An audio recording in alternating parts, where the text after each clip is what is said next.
Hi, I'm Allison, otherwise known as Allie, and if you've never seen any of my content before, I am a motorhome transporter. I've been doing this for about a year, and I also do travel vlogs on YouTube. This video covers 10 tips and tricks of being a motorhome transporter in case you've ever considered doing it as a career for yourself, but these are also tips that are helpful for anybody traveling. Let's start with tip number 1. Tip number 1.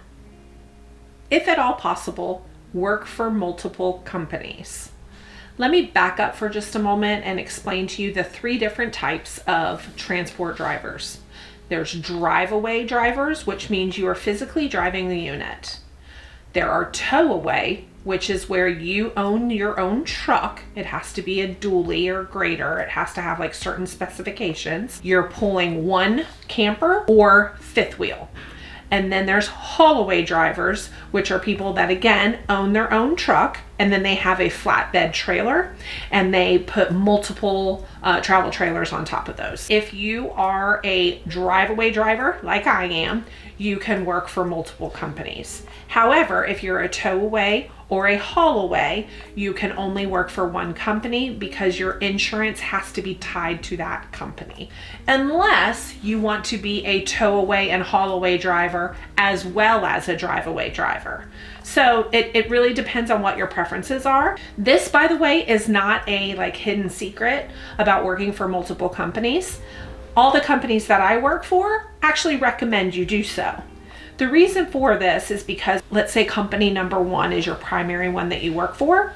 Let's say that you're running a load for that one. Let's say where you're dropping off that load doesn't have anything in that location. You can then look at the other companies that you work for and see if maybe they have something. So this is very beneficial in helping you plan your route, which we'll get into with tip number 2, because it allows you much more options to choose from. So this overall tip is, if you're up for it, if you're organized enough and you can keep it all straight, I recommend you work for as many companies as you can because it just opens your options for you. Tip number 2, plan your route and escape. What I like to call it is making a loop.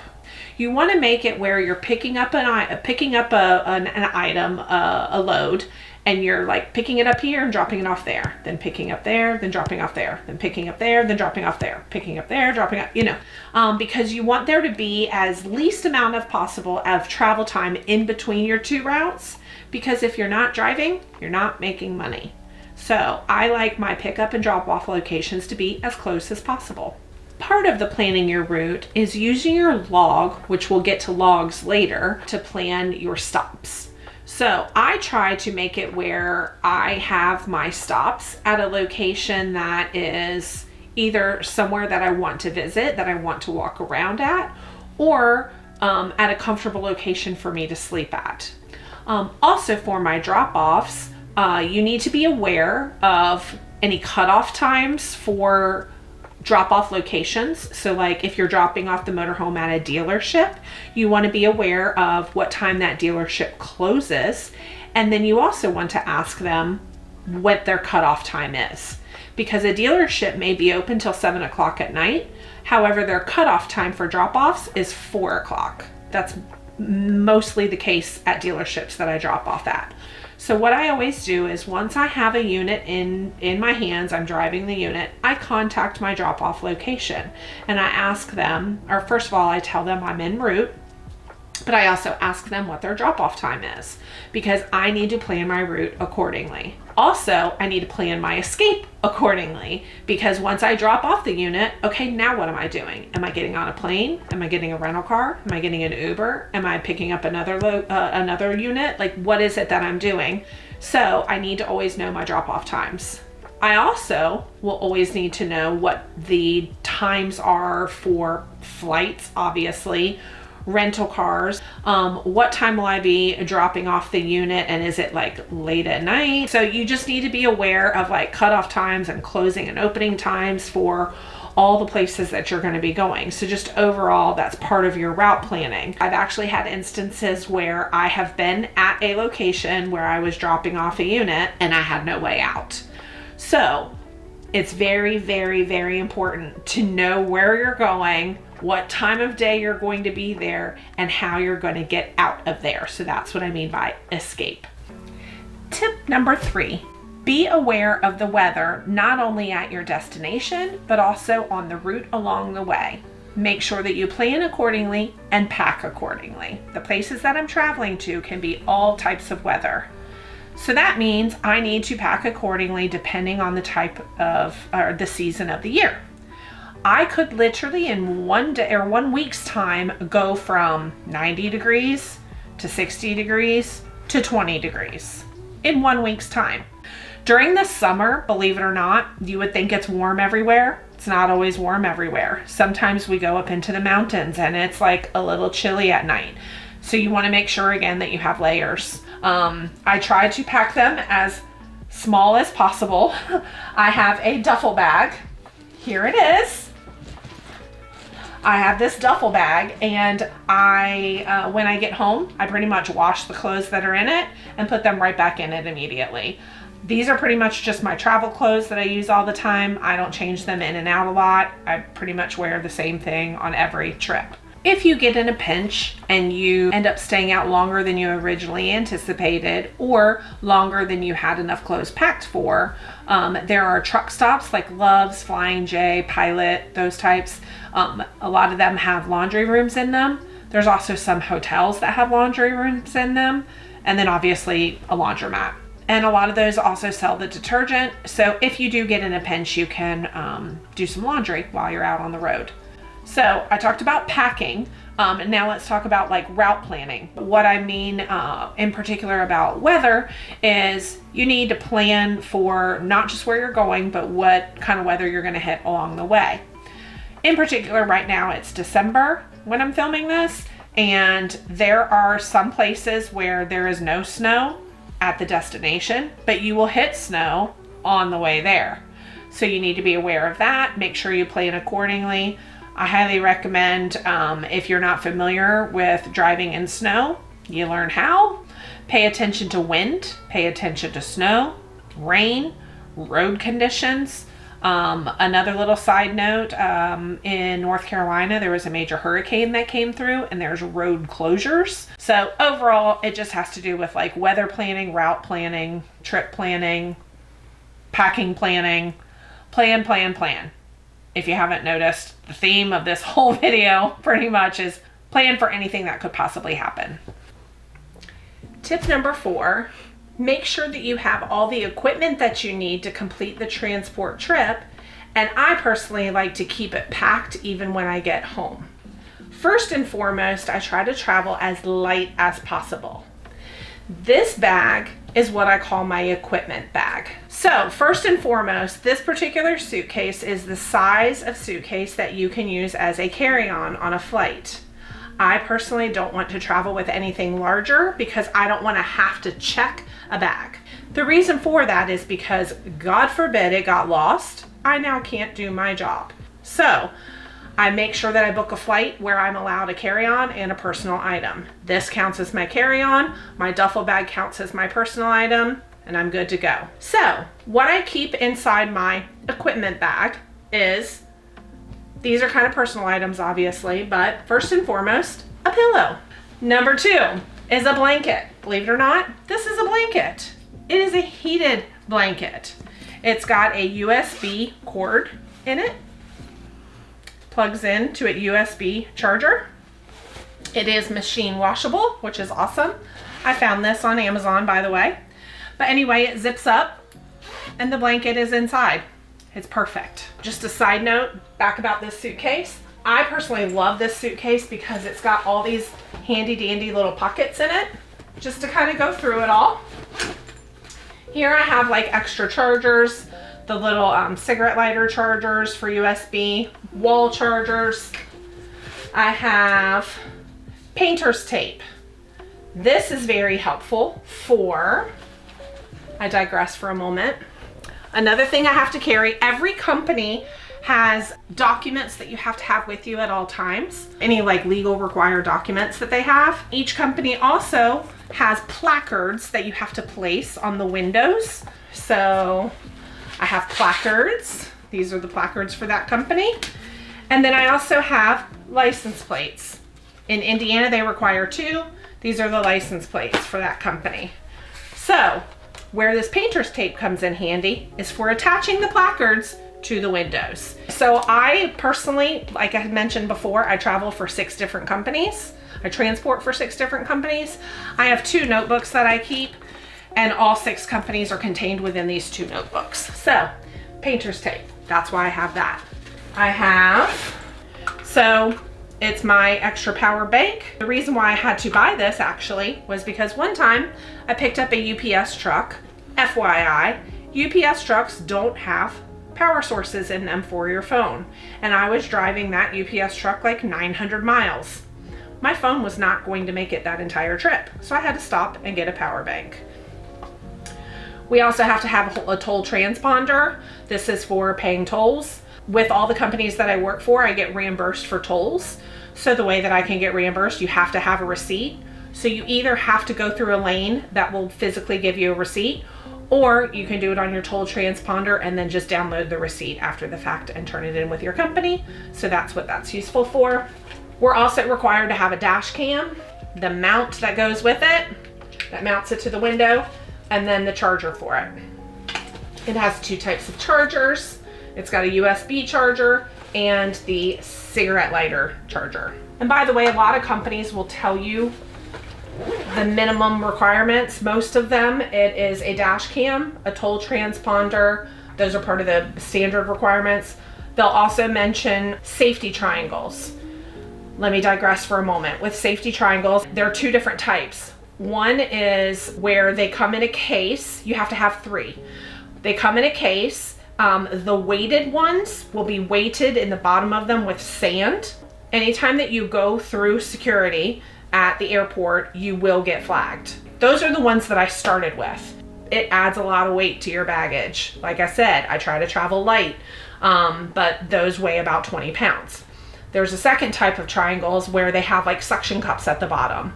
They only weigh about 1 pound. They're so much easier to travel with, and the second type don't get flagged at security because they don't have that sand in them. So anyway, so research, do whatever you feel is necessary, but that's just what I have found to be easier. I also learned along the way, ice scraper. There was one time I picked up a motorhome and it was covered in snow and ice, and it was not defrosting fast enough. So I always travel with an ice scraper. Bungee cords.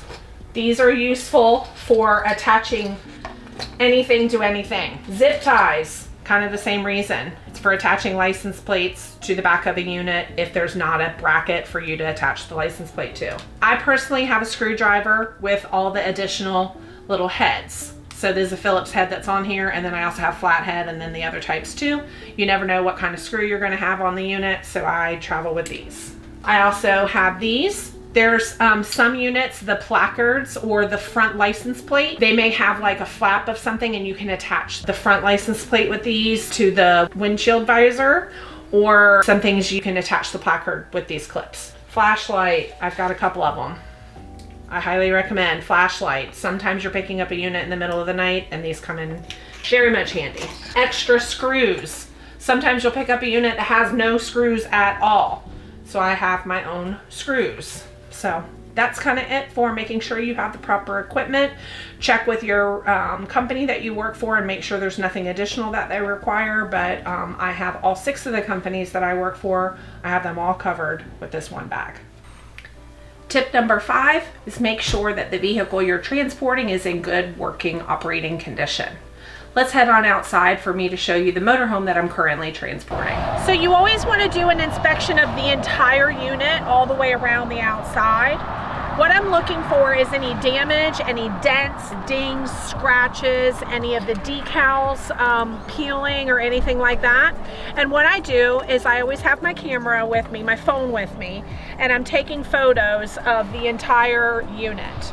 So typically the way that I do it is I do the 4 corners and then I do each side also, because you want to make sure that you catch every angle of the motorhome, because you want to make sure if there's any damage, you want it documented prior to you leaving. Most companies also require you to notify the dispatcher if there is any damage. So whenever I'm going around a unit, I always start at kind of a corner and I'll do a picture of that whole side and the front. So I'm getting from corner, then I get a front photo, then I get another corner photo. And what I'm trying to do is literally get top to bottom of the unit. I'm also looking at it. I'm like kind of looking and saying, okay, are there any dents or dings or anything major? I'm kind of scanning. Anything that's like dirt, that's not a big deal because they're gonna wash it once I deliver it. So I'm looking for damage, but then I'm also checking the actual like drivability of the unit. I'm looking at the tires, checking all the cabinets and making sure that they're fully shut. Sometimes you might even want to make sure you lock them. I'm only responsible for the outside of the unit. If anything is not good on the inside of it, that's not really my fault. That would be up to the manufacturer and the dealer to work through. I've also had one before where I didn't even realize until halfway through the ride that one of the windows was open. Just to show you, in case you're wondering, this is an outside shower. But yeah, so still, I'm going around. If I do happen to notice something like here's a tiny scratch right here. It's an actual scratch. So what I would do with that is take a very close-up picture with my phone of that scratch. Then I would also back up and take a picture showing the location of where that scratch is. So that if later the dealer looks at it and they're like, oh, did you do the scratch? I'll be like, nope, it was there when I picked it up and here's my proof. You want to check the decals, making sure they're all like fully on there. I also, this may sound silly, but when I'm picking up a unit, I also pay attention to where the gas tank is. I always put my license plates on. In the state of Indiana, it requires 2 license plates, one in the back, one in the front. So I always attach my back one and then my front one I put in the front windshield. This ladder, I make sure it's secure. I'm not going up there. Sometimes the dealerships will go up there and do their inspections, but I don't do all that. I go around and I make sure that I turn off all the external lights because we don't need to be running all these lights the whole time that we're running. And then there's a few things that I check on the inside, so let's go check that out. All right, so let's come check out the inside. So when I'm inspecting a unit, when I first pick it up, I'm also looking for the inside for anything major, like a broken window or something. Like obviously I would want to address that before I take it. I'm looking at the slide out, making sure it's not like wonky, like unbalanced. I had a motorhome that I picked up that had a bed like this. This is actually a bed up here, by the way. It's got straps on either side. But on one that I picked up, one of the straps was broken, so this whole side of the bed was like down here like this.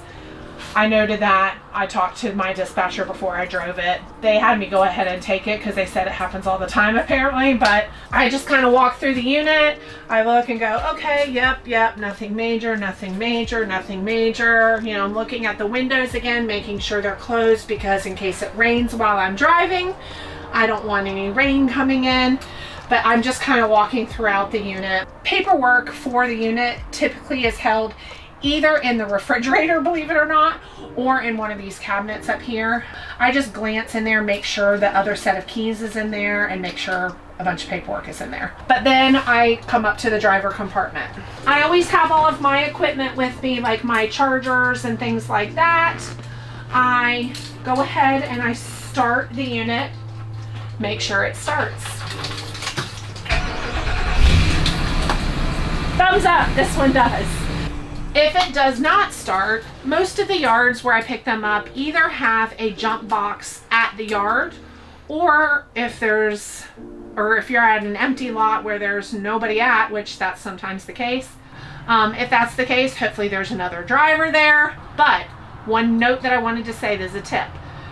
If you need to jump start your motorhome, you need to keep it running for quite a bit of time. So you would think 30 minutes would be plenty of time to charge the battery enough. In these big motorhomes, it's not always enough. So you want to make sure that you keep it running for a long period of time to make sure it's fully charged. So that's a little tip. So that's kind of a overall review of an inspection that I do, but the tips that I would say with that is kind of make sure that you're being very particular about any damage to the unit, making sure that if you have to charge it, you keep it running for a long period of time, and just basically cover your bases, making sure that that everything looks good, because you want to kind of like cover yourself so that you then don't get fined for anything wrong with the unit. All right, now we're back inside the motorhome. So tip number 6 is networking with other people that you come in contact with. This includes other drivers, Uber drivers, people at the pickup and drop-off locations, and dispatchers. Let's start with networking with other drivers. This comes really in handy when you are picking up and dropping off, because you may be at the yard picking up a motorhome and there's another driver that's there that maybe the motorhome you're in needs a jump start and they're able to help jump start you. Or maybe they've been doing the job a lot longer than you and they can give you some tips and tricks for travel, or if you have any issues with the motorhome that you're with. Next would be networking with Uber drivers. I have had Uber drivers that I've just gotten through the app that I've requested an Uber ride. I've ended up getting their name and their phone number and saving them to my contacts so that if I'm ever in that city again, I can use them again because it's someone that I've already established a comfort level with. I have one lady in particular that I've done a previous video of, shout out to Roxanne, that she picks me up in Indiana a lot because that's a main location that I go to pick up motorhomes, and it's great because we have established a relationship. There's a trust level there. I know that I'll never be stranded anytime I go to Indiana because she's most of the time available to pick me up. The next contact person would be like at your pickup and drop off locations. If you ever need help, like if one of the motorhomes needs jump starting, they're there to help. You already have that relationship built with them. Yeah, it's just helpful in general just to have relationships with people.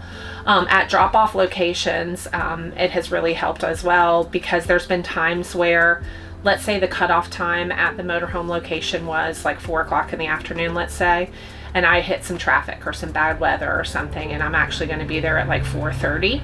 If it's a place that I've delivered to before, I can call them and be like, hey, I'm going to be a little bit late. Would it be okay if I still come? And even though it's going to be after your cutoff time, it's just always helpful to like be kind to people and establish relationships with people, because you never know when you're going to need a helping hand. And then probably the most important person to network with would be a dispatcher at whatever company that you work for. I've had not great relationships with certain dispatchers, like ones that don't communicate very well. But when I have a great relationship with the dispatcher, it makes a world of difference. So just overall, I try to be friendly with everybody that I interact with and try to communicate with them like what I do, what my goals are, so that we can all kind of like help each other out and accomplish goals together. Tip number 7. Take advantage of all reward programs and discounts. This encompasses several different categories. One of the most important ones is gas. With most companies that I drive for, I pay all of the expenses.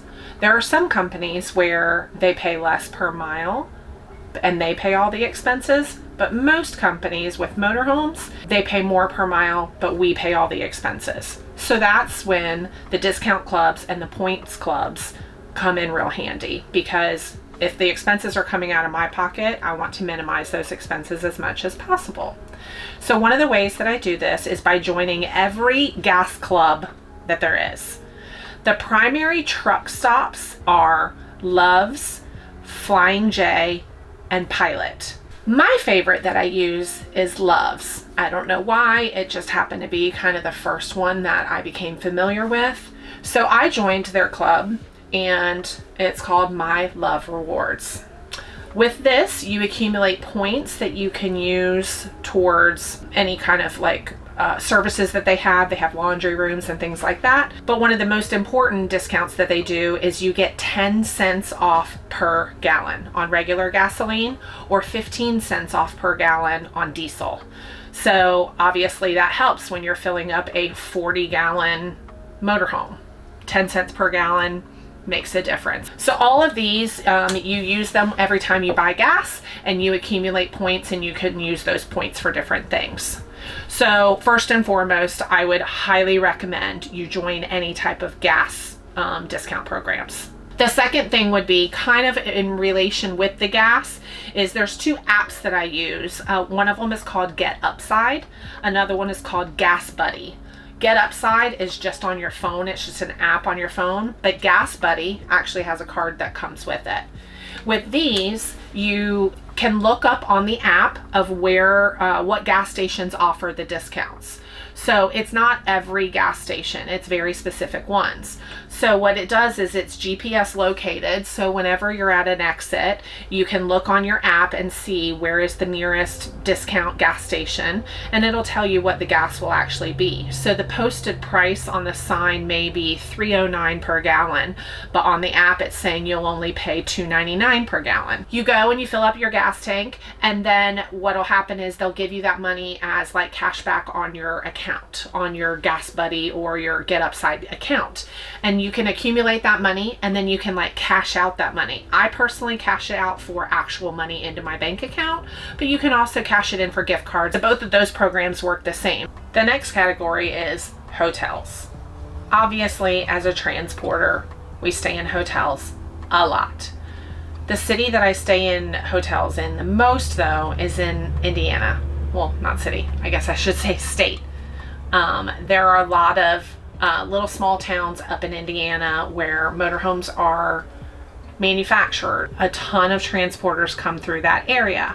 So there are several hotels that offer discounts, like just straight discount. You just have to be able to prove that you're a transporter. At the Baymont Inn, you can stay there for $50 a night, or at the Garden Inn, I think it's $42 a night. I personally always stay at the Baymont, which that seems counterintuitive because I'm paying an extra $8. However, they also have a free breakfast, and it's right next door to an Olive Garden.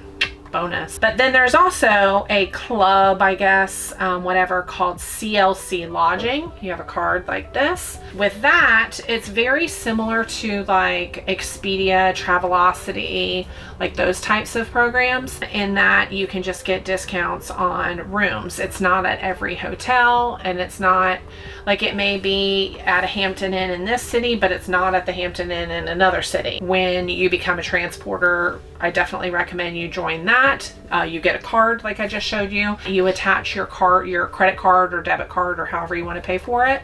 You attach it to that card, and what happens is you just scan that card, you get the discount, it comes straight out of your bank account. But what I particularly do is I will look at Expedia ahead of time. Like if I'm at a random exit somewhere, I will look at Expedia first, and I will look and see what the rate is for that particular hotel. I won't necessarily book it on Expedia first. I will look and see what the rate is, and then I will physically go into the hotel, and I will go to the front desk and I'll say, hey, I wanted to see about getting a room. What is your room rate? Believe it or not, sometimes it's cheaper than it is on Expedia. If it's not cheaper, then I'll ask them, do you do a CLC lodging discount? If they do, then I compare what is the Expedia rate, what's the normal rate, and what's the CLC lodging rate.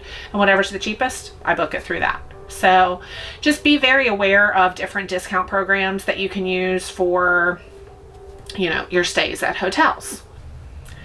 Number 8, get comfortable sleeping at weird times and places. So obviously, as a driver, we drive all through the day or night, depending on what our log says can be our drive time or our rest time. We'll get into logs in a completely different video, but basically we're only allowed to drive a certain number of hours per day, and then we're required to take a rest for a certain number of hours. That means that we could be resting at times that we're not normally resting at, and driving at times we wouldn't normally drive at. It's really your choice to manage your log accordingly. However, sometimes my body gets on a weird schedule. You kind of have to be flexible in when you sleep and when you drive. It also depends on the hours that the dealership is open, or maybe your pickup location is open. So that means I'm driving at a time I wouldn't normally.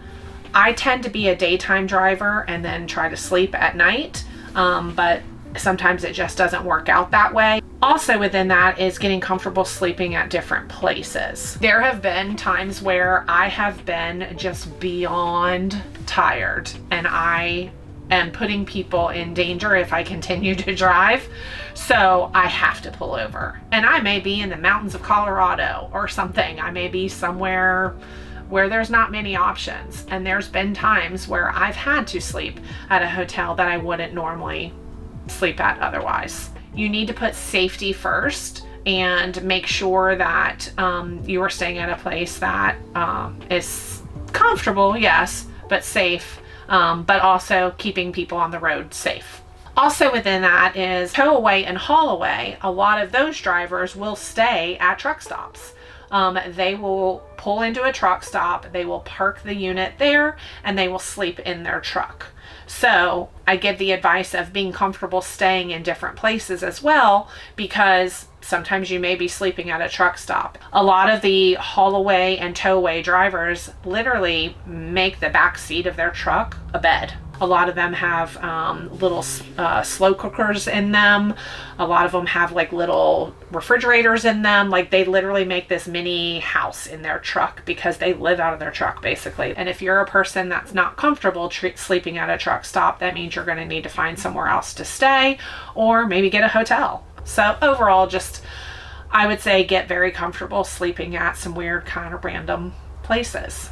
Tip number 9. Stay flexible with your travel time and also make sure you're reviewing your load board for your company many times throughout the day, if not constantly. Let me first explain to you the hours that we're allowed to drive. We're allowed to drive 11 hours and then we have to take a mandatory 10-hour rest.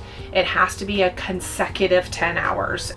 We also, after 8 hours, have to take a 30-minute rest. That 30-minute rest can consist of getting gas, eating lunch, whatever. And then after that rest, we're allowed to drive the additional 3 hours. So total drive time in one day is 11 hours. So what I'm saying about staying consistent or staying flexible with your drive time is you need to be able to fall within those guidelines. When I talk about checking your load board constantly, that comes into play with the staying flexible with your drive time, because whenever you are on a load and you're in the process of like getting close to your destination of where you're going to be dropping off, you then may have another one that you want to pick up that's nearby. You need to plan accordingly for your drive time for that as well, because after you drop off one load, that doesn't like reset your logs. Your logs are still running. So you still need to make sure that you've got enough time to get to your next one, pick it up, manage your rest time, all that type of stuff. I know I'm kind of throwing a lot of information at you right now, but I just want to explain, like, there are certain laws that we need to follow very precisely. And if we don't follow them, then we're fined by the DOT, could potentially get a ticket, could potentially lose our job. So they're very, very important. Not only that, but they're also important to make sure that we're getting an adequate amount of rest so that we're not a danger to society, basically. So just wanted to give you a quick glance of what I mean by checking your load board constantly. So I'm going to show you kind of what a load board looks like. So here is what the load board looks like for one of the companies that I work for. The way that the load board shows is that it shows you where it's going to. So the next one, it's going to Churchville, New York. So it tells you where it's going. It tells you what type of motorhome it is. So this one's a Class C. It tells you the length, it's 28 feet long.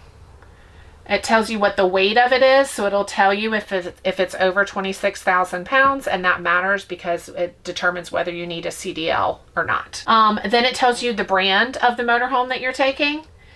Some of them are labeled as hot, meaning the dealer is expecting this one. They kind of want it to get there. So the hot ones tend to pay a little bit more because they want to incentivize the drivers to kind of like, let's get this one going as quick as possible. And some of them are labeled as old. So old means it's been sitting on the board for a little while, and for whatever reason, nobody has grabbed that one yet.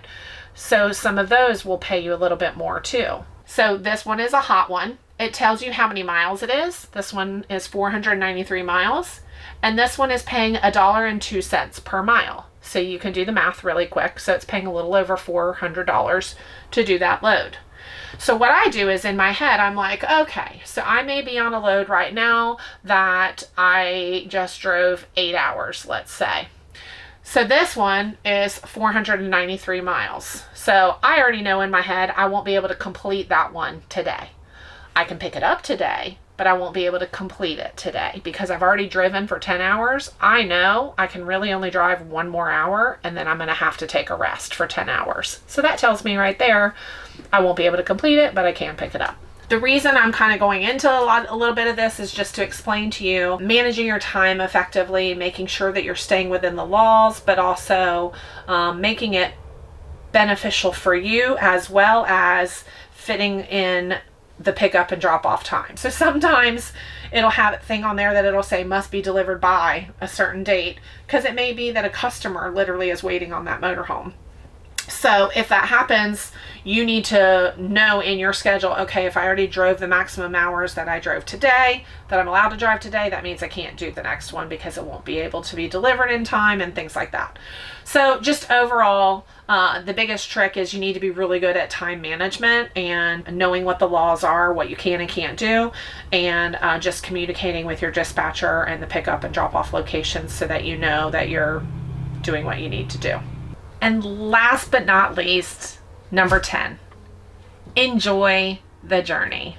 In my prior career, I worked in banking and I sat behind a desk and didn't really get to see much of the outside world during the day. Did that for 26 years. Now the life that I'm able to live doing this job has been amazing.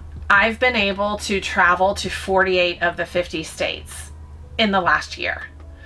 I have gotten to see so many things that I've never seen before. I've met so many people that I would not have met otherwise. I have been able to experience things I've never seen before, try different foods in areas that I've never tried before. Like, obviously, I've had barbecue before, but there's nothing like having St. Louis barbecue in St. Louis, or Kansas City barbecue in Kansas City, or Memphis barbecue in Memphis.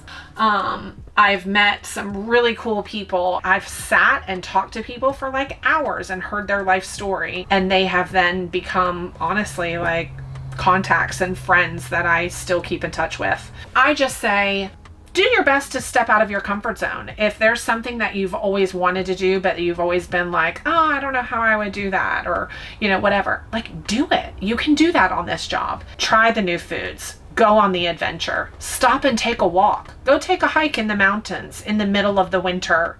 If like this Floridian, I joke with people all the time. I'm like, this Florida girl's not used to this weather when I'm in the snow. But you know what? Like, it's an amazing adventure getting to live this life that I live right now. And I want to encourage other people that have that sense of adventure, that want to travel.